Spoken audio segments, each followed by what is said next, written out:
Hello, this is Nicole Corpy-Steiner, a member of SYCL and the SYCL Committee, and I am happy to welcome you back to SYCL360 for the latest edition of this online SYCL newsletter. This fall edition has an exciting lineup with highlights of several recent and ongoing SYCL activities that are likely of interest to early career clinical laboratory professionals. Before entering into the autumn cornucopia of topics by your SYCL360 subcommittee, I would like to first take this opportunity to acknowledge a few key individuals for their dedicated service on the SYCL360 subcommittee, including Dr. Ross Molinaro, past chair of the SYCL360 subcommittee, as well as former SYCL360 subcommittee members Dr. Mohammed El Ghul and Dr. Jodelle Whittington.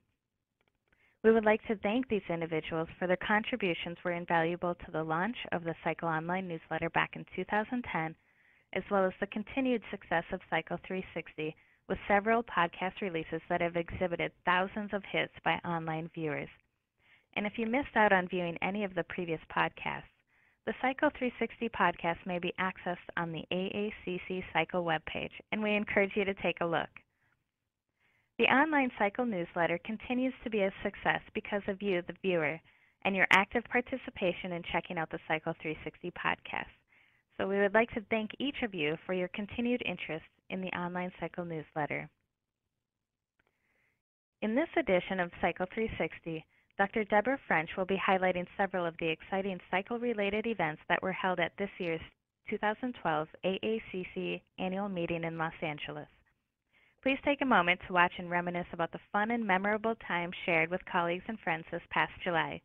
This may also serve as a reference for similar SYCL-related activities and award opportunities available in the future. Next, Dr. Joe El-Khoury had the opportunity to interview Dr. Charbel Abou-Dewan, a fellow SYCL member who recently participated in the SYCL Seminar Series, which is a unique program focused on education of early career scientists about clinical laboratory medicine, as well as raising awareness of the scope of career opportunities. I encourage you to listen in to this insightful interview to learn more about this program and Charbel's experience as a recent participant. Additionally, in this edition, we are excited to bring to you the first SYCL360 FunFact. A brief one-question survey was sent to SYCL members with the question, "What does AACC stand for?" We hope you enjoy the opportunity to view the cumulative member response to this question in this section of the podcast, as well as hear brief insight into AACC history. Lastly, Dr. Kaylin Olson will be describing potential opportunities for SYCL members to volunteer or contribute through sharing of your clinical laboratory medicine knowledge with resource-poor areas. This section includes insight from a fellow SYCL member, Dr. Sarah Brown, regarding her recent involvement and experiences, and I encourage you to listen in and learn more. We hope that you continue to enjoy this online SYCL newsletter. We would also appreciate feedback from you, so please feel free to email any members of the SYCL Committee or SYCL360 Subcommittee to let us know if you have any comments or suggestions for content in future podcasts. Thank you again. Today we would like to take some time to reiterate the many SYCL events that took place at the 2012 AACC annual meeting in Los Angeles, and additionally show our congratulations to the SYCL members who won awards. It was another busy meeting, but I hope you had time to enjoy it. This year's SYCL workshop on Saturday, July 14th was entitled The Evolving Clinical Laboratory Landscape, Key Elements. The afternoon was cleverly broken down into sections. The first was Navigating Uncharted Water, What Laboratorians Need to Know, and it was presented by Dr. Bill Clark, who enlightened us on laboratory-developed tests and what we should know about them. The second section was Cultivating the Fertile Earth, Protecting the Bottom Line, and this section had two parts. The first was presented by Dr. Elaine Jeter, who discussed molecular diagnostics coding, coverage, and reimbursement. And the second was presented by Dr. Michael Astian, who entertained the audience with his discussion on clinical laboratory overutilization. The third part was Harnessing the Changing Wind, Best Practice Test Selection, and this section discussed the life cycle of lab tests and was presented by Drs. Jim Fay and Alan Jaffe. After we were done with the important science stuff, it was time for a more relaxed social gathering in the form of the SYCL reception. Here, people caught up with friends and collaborators, as well as meeting new ones over some light refreshments. As you can see from the pictures, everyone had a great time. On Monday afternoon, it was time for the student oral presentations. 4 abstracts were chosen, and each of the authors gave a short presentation of their work. Thanks to the sponsorship of the Van Slyke Foundation and Genzyme, awards were presented to the 4 presenters seen in this photo. After the oral presentations, there was a poster contest. A number of SYCL members and other distinguished clinical chemists participated as judges and spent some time talking to the poster presenters about their exciting work, as you can see in these photographs. Once all the voting was complete, a number of awards were presented to the SYCL members shown at the bottom of this slide. Again, thanks to sponsorship by the Van Slyke Foundation and Genzyme. Congratulations to all of the presenters. It is exciting to hear the new clinical studies that are being carried out by the students every year. Once the oral and poster presentations were completed, it was time for the joint AACC SYCL reception. This event again provided a great opportunity for networking in an informal setting, as well as giving you the ability to catch up with old friends and to make new ones. It is also at this reception where a number of awards were given out. The Van Slyke Foundation and SYCL partner together every year to award domestic travel grants to individuals in need of sponsorship to attend the annual AACC meeting. These awards are $2,000 each, and the 7 recipients of the 2012 travel grants are shown in this photograph. In addition, several students also received travel awards, generously sponsored by Genzyme. Being given the opportunity to attend the annual meeting as well as the SYCL events is very beneficial in terms of networking and meeting other people in your field, as well as making new friends. Applications for these travel awards are highly competitive, so congratulations to everyone that received one. Congratulations to Dr. Paul Giannetto from the Mayo Clinic for winning the SYCL Service Award for his exceptional contributions to the field of clinical chemistry and service to both AACC and SYCL. This award is very well deserved. Congratulations also to Dr. Nader Rafai from Children's Hospital Boston for winning the SYCL Mentorship Award. As you know, Dr. Rafai is the Editor-in-Chief for Clinical Chemistry, and he has also been instrumental in promoting several educational initiatives, including the Clinical Chemistry Trainee Council. If you have not visited the Clinical Chemistry Trainee Council website, we strongly recommend doing so, as it is a great resource. Congratulations to Dr. Giannetto and Dr. Rafai. During this AACC SYCL reception, the new diplomates are also recognized. Congratulations to every one of them. Your hard work and dedication has paid off. It is hard to believe that the abstract deadline for the 2013 AACC annual meeting is almost upon us. But it is very exciting to think that in a few short months we will be doing this all again. See you at the SYCL sponsored event in Houston in July 2013. Hi. Did you know that the median age of AACC members is 54 years old? In this section of the podcast, I will introduce the SYCL Seminar Series, formed to promote clinical chemistry as a career and to help recruit more young scientists into the field, to fill in the growing opportunities that our field provides because of retiring clinical laboratory scientists. The mission of the SYCL Seminar Series is to send energetic young clinical laboratory scientists back to their graduate schools to educate other young scientists about clinical laboratory medicine and to encourage them to explore the possibility of a career in our field. Over 20 SYCL members have already taken part in this series by returning to their graduate institutions and talking about career opportunities for PhD trainees in laboratory medicine. A recorded presentation of this talk given by SYCL Chair Dr. Christopher McCudden can be viewed on AACC's website at the listed link, and is highly recommended for anyone interested in learning more about this field. With me today to talk about his recent experience with the SYCL Seminar Series is Dr. Charbel Abu Diwan, Director of Clinical Chemistry, Toxicology and Point-of-Care Testing at Banner Good Samaritan Medical Center and co-director of the General Lab at Sonora Quest Laboratories. Hi, Sherbel. Hi, Joe. Sherbel, you recently visited your graduate institution, Cleveland State University, and gave a SYCL seminar series there. What prompted you to go back and to give one of those seminars? Well, I was approached by graduate students from the Clinical Chemistry PhD program at Cleveland State University who wanted to learn more about the clinical chemistry field and future career opportunities in clinical chemistry. So I discussed this with the SYCL committee, and they were very encouraging and supported me to go there and give this thought to those people. Excellent.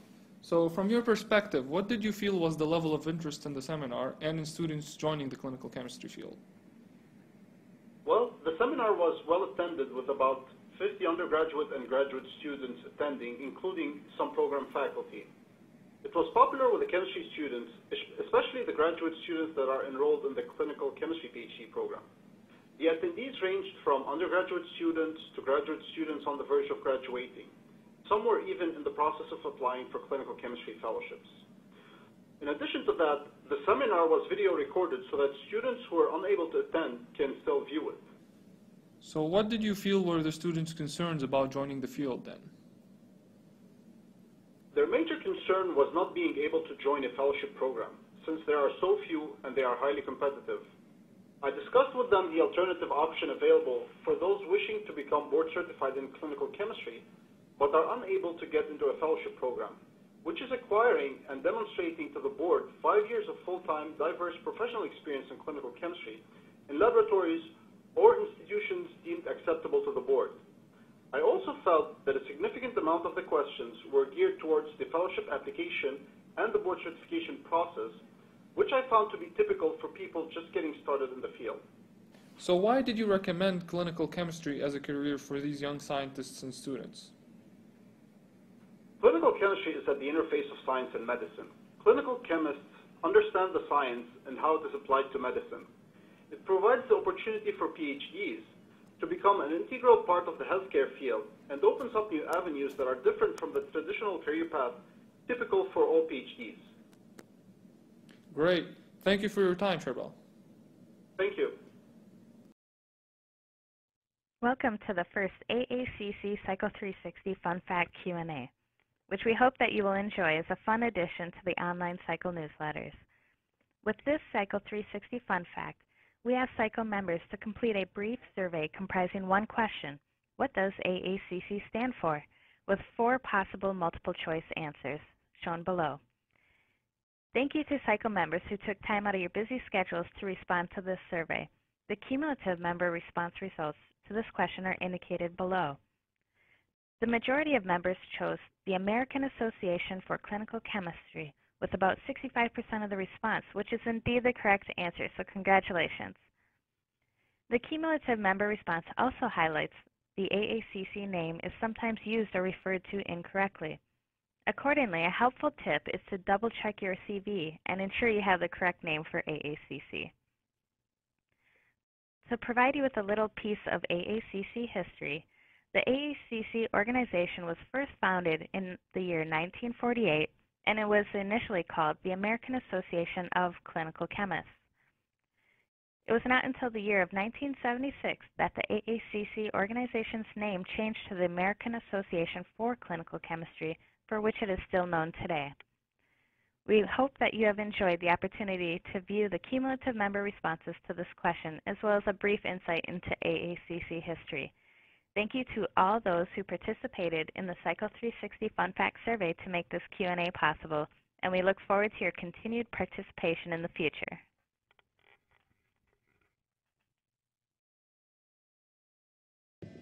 As clinical laboratorians, we have a unique set of knowledge that we can share with others. Beyond the 4 walls of our own institution, there are many great opportunities available to contribute to laboratories and healthcare in resource-poor areas or help with disaster relief. In this podcast, I'll highlight one SYCL member's experience with volunteering and other ways that SYCL members may contribute. Today I'll be highlighting Sarah Brown's efforts to share her laboratory knowledge in resource-poor areas. Sarah is a SYCL member, and after completing a COMAC fellowship, she now works as a medical director for St. Louis Children's Hospital and an instructor for Washington University. Volunteering your time, knowledge, and/or resources can be an extremely rewarding experience. Moreover, sharing your laboratory medicine and quality practices knowledge can allow your impact to stretch globally. By educating laboratory professionals in resource-poor areas, you will affect hundreds to thousands of patients that those professionals serve in their area. Disaster relief volunteer opportunities are another way to provide a more immediate impact upon those who need help to get back on their feet. Opportunities to help resource-poor areas can often be split into two categories: short-term and long-term. Long-term volunteering opportunities often involve a project that has a focused commitment to a particular hospital or country. These are groups that appreciate volunteers who make a commitment to return to work with an established team. I will talk about Project Medishare as an example. Other projects have multiple locations globally, including acute response to disasters. These short-term volunteering opportunities often involve a one-time trip to a particular location, though return visits are often welcome. Heart to Heart International is an example that I will highlight. SYCL member Sarah Brown has been very active with Project Medishare. This project was originally established in Haiti in 1994 by several physicians from the University of Miami. Since the team was already established in Haiti prior to the devastating 2010 earthquake there, they were one of the first responders to establish a tent hospital to help earthquake victims. They are now working with Hospital Bernard Mevs to educate providers and establish quality care, with the goal of the hospital being Haitian-run in the future. Hospital Bernard Mevs is the only trauma and critical care hospital in Haiti, with many other unique services for the country. Sarah enjoys volunteering with Project Medishare in Haiti and plans to continue to return every 3 to 4 months to train lab professionals and assist with instrumentation. At Hospital Bernard Mevs, work has improved testing options through moving from exclusively point-of-care testing to establishing a core laboratory. They have focused on those tests needed for their trauma patients, such as blood gas analysis and transfusion testing, basic chemistries, as well as disease testing for malaria, typhoid, TB, and HIV. Current goals are to expand the test menu while standardizing testing methods. According to Sarah, one of the greatest needs in many laboratories of resource-poor areas is to improve quality assurance programs and to educate laboratorians regarding pre-analytical and analytical considerations. These are knowledge and skill sets that SYCL members have experience with. Volunteering in resource-poor areas are opportunities for SYCL members to share clinical laboratory medicine knowledge with people in need. There are many unique barriers that are common to resource-poor countries. For example, how do you maintain inventory and replace instruments with financial strains and physical barriers present? Also, many of us take for granted the proficiency testing opportunities we have available to assure we are getting quality results. When you are the only lab or one of few labs in a country, who can you compare your results with? An example of a more fluid project that assists people in need is Heart to Heart International. Heart to Heart began by supplying medical supplies to those in need, and now they have their own mobile laboratories. Currently, they are offering services at 40 aid distribution sites, 5 community health sites, and 8 acute need response sites. They welcome volunteers at their sites and keep a list of active laboratorians that are called on to write laboratory protocols as needed. Sarah actively volunteers in writing protocols upon request and indicates that this is another potential opportunity for interested SYCL members to become more involved in helping people in need, which can be done from home. Sarah offered some additional helpful hints for volunteers helping in resource-poor area. First, be patient while teaching others. Things may not move as fast as they do in your workplace. Second, be flexible and open to helping with whatever needs are present. Things can change quickly, and it's helpful to be willing to adapt. Third, treat those you are helping with respect. They have their own culture, and you are a guest in their area. You can learn from them also. There are many other ways for SYCL members to help if travel is not possible or an interest you have. There are many opportunities to help from your home base. There is always a need for monetary donations to purchase new equipment and supplies. Alternatively, if you have consumables around the lab that are no longer needed or want to do a drive to purchase supplies, consumables are always welcome. Additionally, there are often opportunities for medical volunteers in your local area. Opportunities in the U.S. can be searched for using a site such as Volunteer Match. At a minimum, raising the awareness of others to the needs of these resource-poor areas can help them gain support. If you are interested in learning more about opportunities for volunteering for people in need, the following websites may be helpful, or feel free to contact Sarah or myself, and we will put you in touch with other volunteers. Thanks for listening.